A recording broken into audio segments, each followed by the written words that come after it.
Bismillahirrahmanirrahim. Assalamualaikum warahmatullahi wabarakatuh. Halo anak-anak kelas 6 yang soleh-soleha. Bagaimana kabar kalian hari ini? Semoga kalian semua dalam keadaan sehat dan tentunya selalu dalam perlindungan Allah Subhanahu wa taala. Hari ini kita akan belajar seperti biasa. Namun sebelum kita belajar, alangkah baiknya kita mulai dengan membaca doa. Bismillahirrahmanirrahim.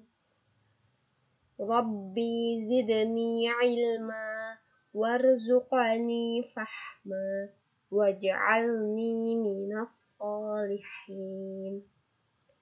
Ya Allah, tambahkanlah aku ilmu dan berilah aku kemampuan untuk memahaminya, dan jadikanlah aku termasuk golongan orang-orang yang saleh.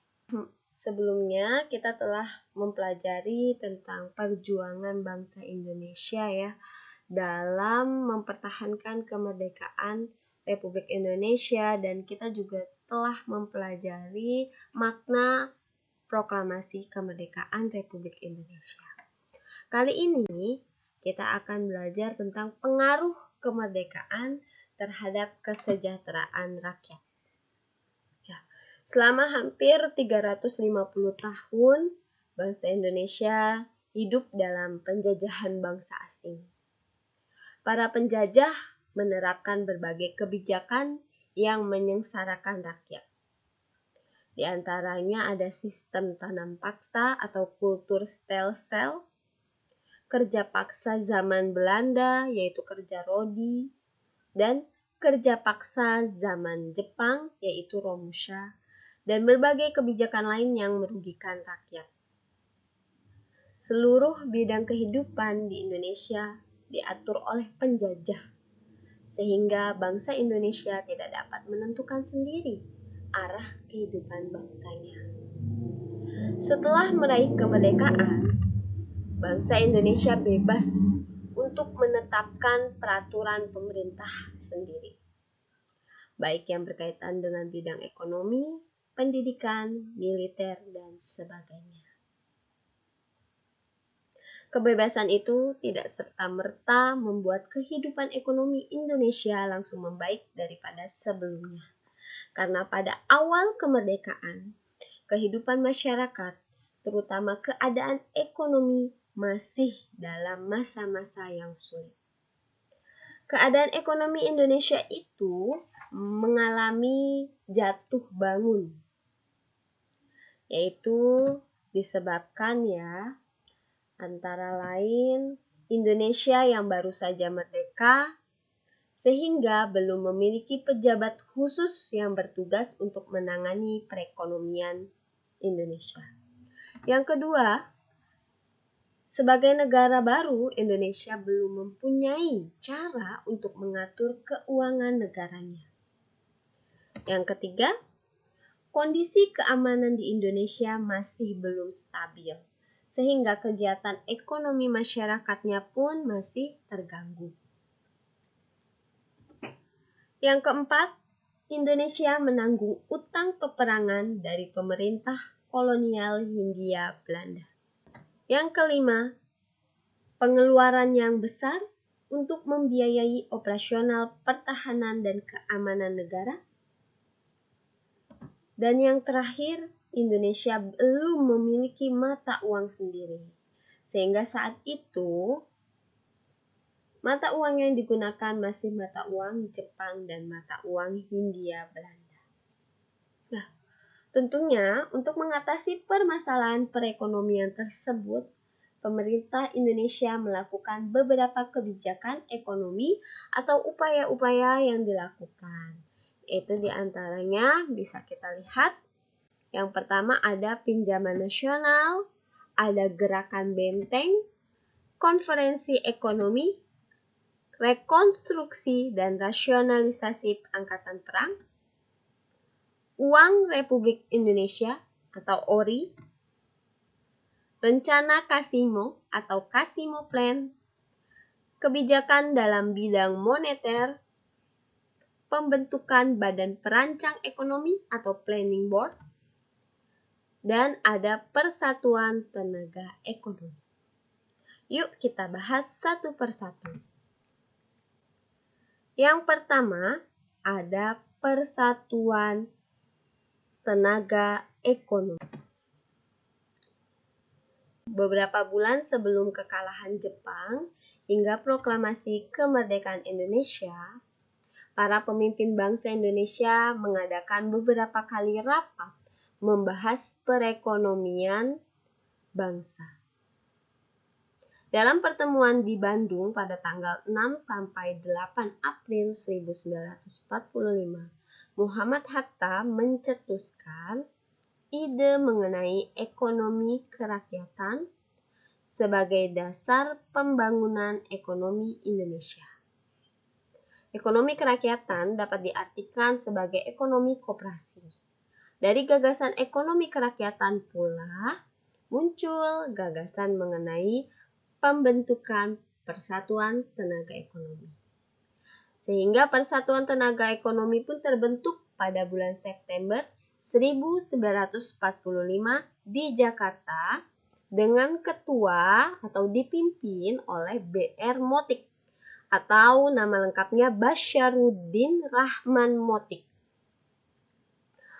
Tujuan dari pembentukan Persatuan Tenaga Ekonomi yaitu menggiatkan kembali partisipasi pengusaha swasta untuk memperkuat persatuan dan mengembangkan perekonomian nasional.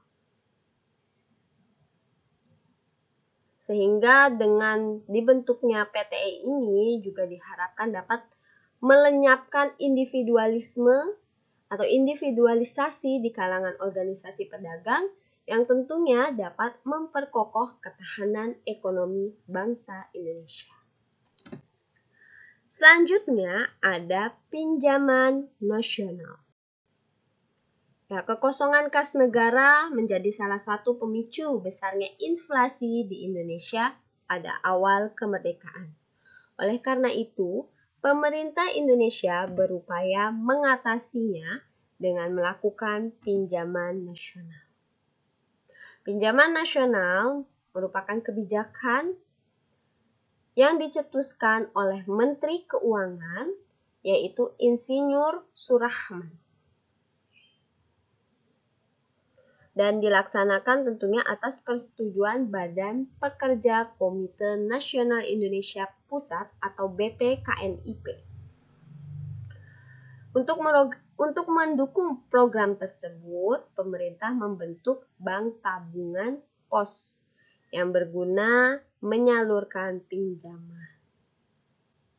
Dan pinjaman nasional ini akan dibayar kembali selama jangka waktu 40 tahun.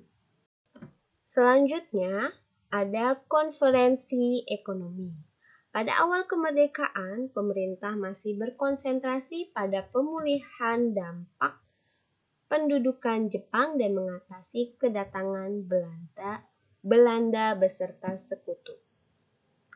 Oleh karena itu, pada bulan Februari 1946, pemerintah mengadakan konferensi ekonomi yang dipimpin oleh Menteri Kemakmuran Insinyur Darmawan Mangunkusumo.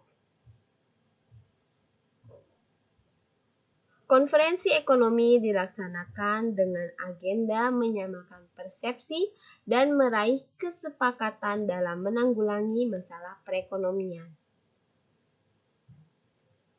Sehingga tujuannya memperoleh kesepakatan yang bulat dalam menangani masalah-masalah ekonomi yang mendesak seperti masalah produksi dan distribusi makanan, sandang, serta status dan administrasi perkebunan.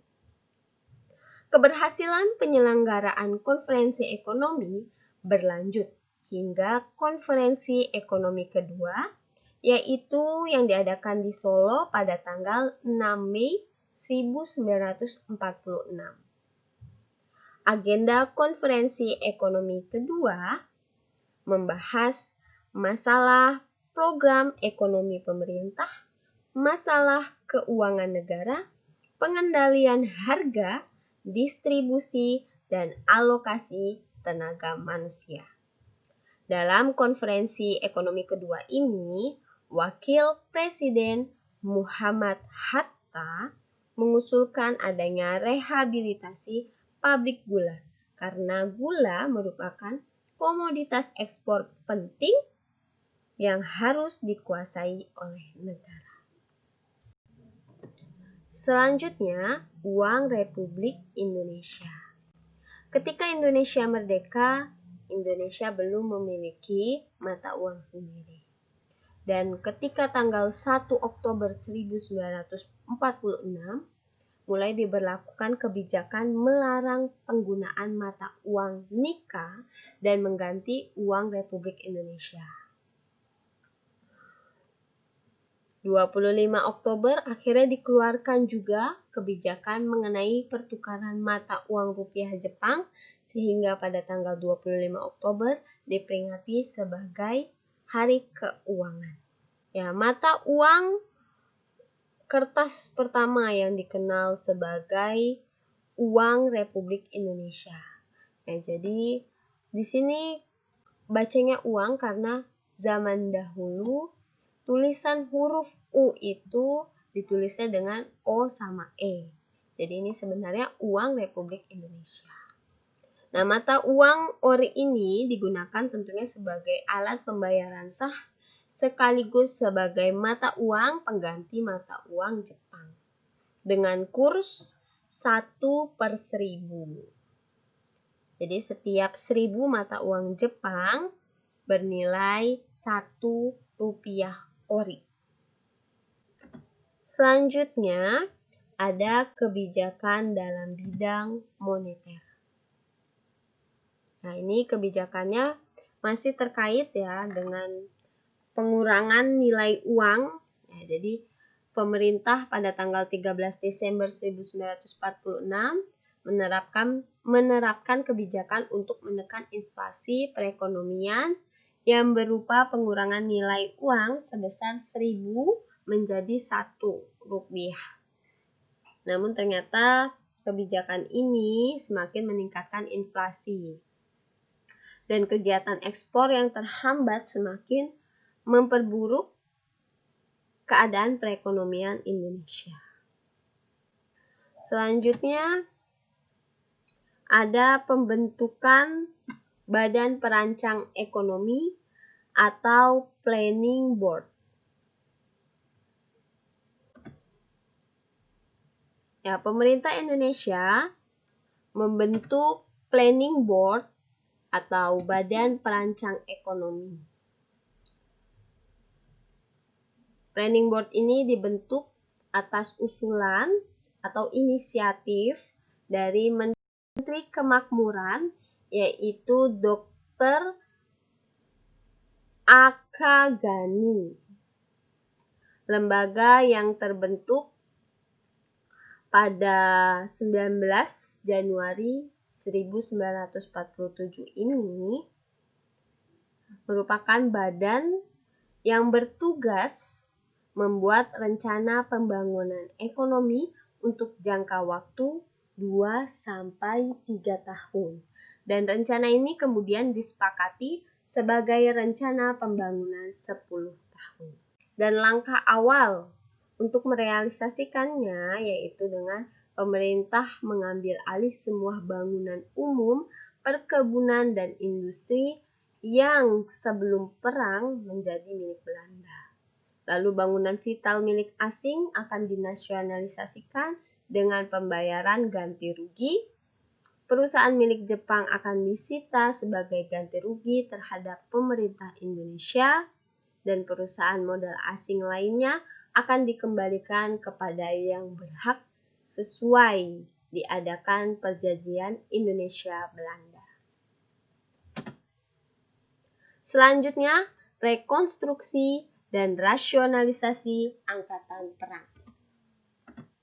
Ya, program ini dibuat pada tahun 1948 dengan tujuan untuk mengurangi beban negara dalam bidang ekonomi. Biaya yang dikeluarkan untuk angkatan perang dikurangi, baik peralatannya maupun satuannya, dan biaya yang dikurangi tersebut kemudian dialihkan ke bidang-bidang ekonomi lainnya. Selanjutnya ada rencana Casimo atau nama lainnya Casimo Plan.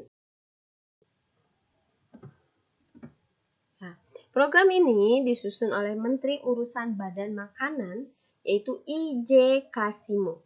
Program ini berupa rencana produksi 3 tahun, yaitu dari tahun 1948 sampai 1950, mengenai usaha swasembada pangan, dengan beberapa petunjuk pelaksanaan yang praktis.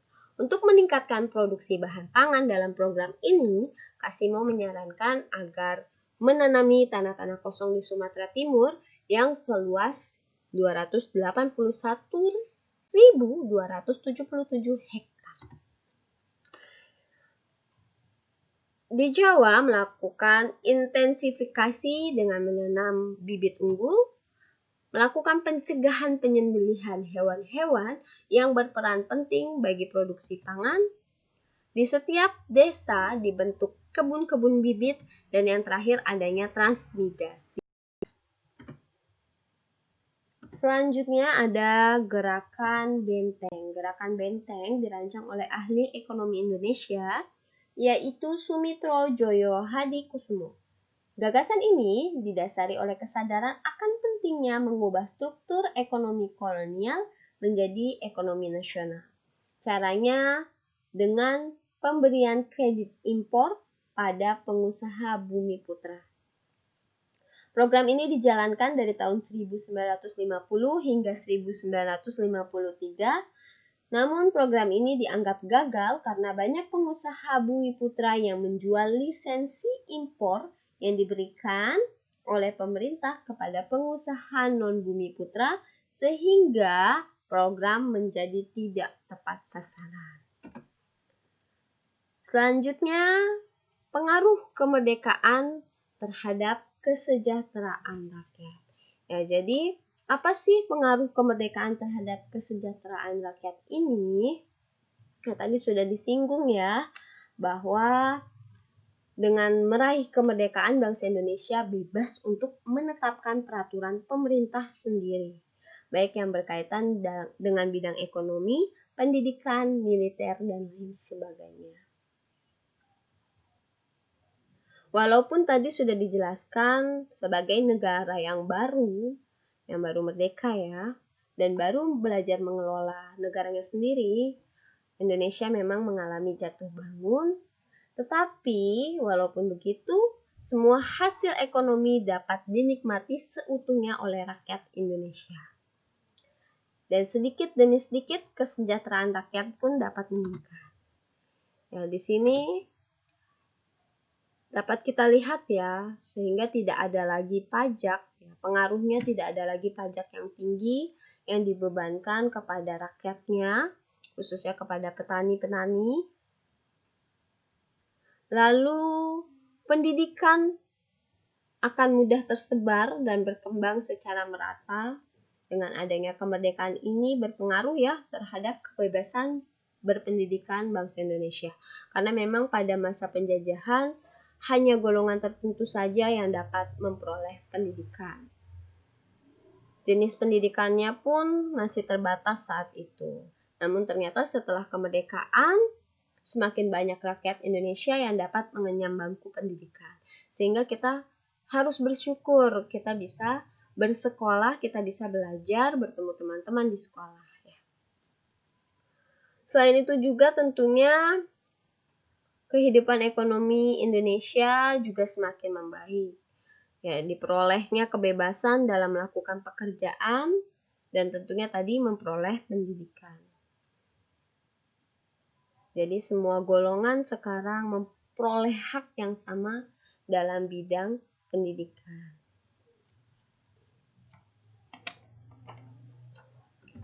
Demikian tadi pembahasan materi hari ini. Semoga kalian dapat mengerti dan memahaminya dengan baik. Dan tentunya sebagai wawasan tambahan ilmu buat kalian, banyak-banyaklah membaca dari berbagai sumber yang terkait dengan materi kita hari ini. Ibu ucapkan juga terima kasih kepada kalian yang telah mengklik tombol subscribe, dan bagi kalian yang belum, jangan lupa untuk mengklik tombol subscribe. Ya, anak-anak tetap semangat, raih prestasi, jadi anak hebat, sukses di dunia dan akhirat. Bismillah, kita pasti bisa. Kita tutup pembelajaran hari ini dengan membaca doa kafaratul majelis. Subhanakallahumma wa bihamdik, asyhadu an la ilaha illa anta, astaghfiruka wa atubu ilaik. Wassalamualaikum warahmatullahi wabarakatuh.